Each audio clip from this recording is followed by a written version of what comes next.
Hello everyone, नमस्कार।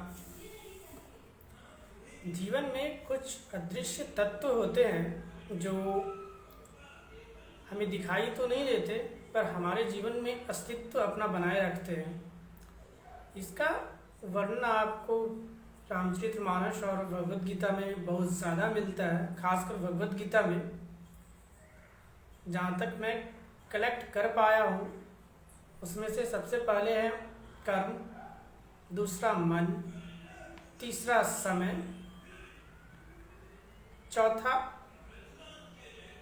प्रकृति, पांचवा निर्णय, छठा आत्मा, परमात्मा, सातवां परमात्मा, आठवां मोक्ष, नौवां औरा,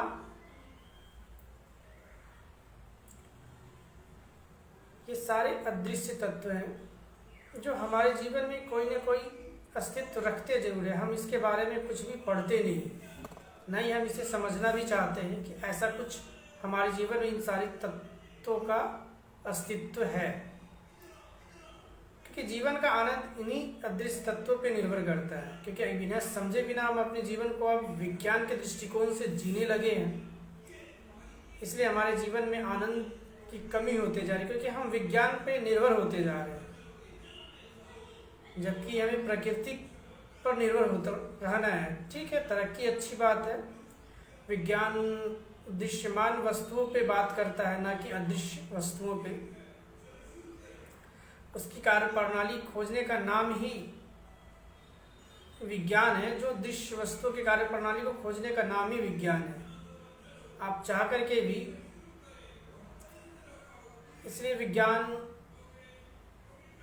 अदृश्य तत्वों को नहीं मानता, जैसे भूत प्रेत, ऐसे इस पर मैं भी विश्वास नहीं करता। लेकिन कुछ अदृश्य तत्व जीवन में अपना अस्तित्व आज भी बनाए हुए हैं, और शायद सदैव मैंने जिनका नाम लिया ये रामायण और भगवद गीता से है। कहीं ना कहीं इसका अस्तित्व है मेरे जीवन में, हम सबके जीवन में है, और इसको अच्छे से समझने की भी ज़रूरत है। बिना इसे समझे हम अपने जीवन में सिर्फ विज्ञान की भाषा को समझ रहे, विज्ञान की खोज को समझ रहे हैं, और किसी अंधविश्वास की ओर भाग रहे हैं, और अपनी किसी भी गलत निर्णय को भाग्य और भगवान के नाम पर सिर्फ जिंदगी भर आंसू बहा रहे हैं। इससे बेहतर है कि हमें इन चीज़ों को थोड़ा समझ लेते हुए आगे बढ़ जाना चाहिए, क्योंकि भगवान कभी किसी का बुरा तो नहीं सोच सकते।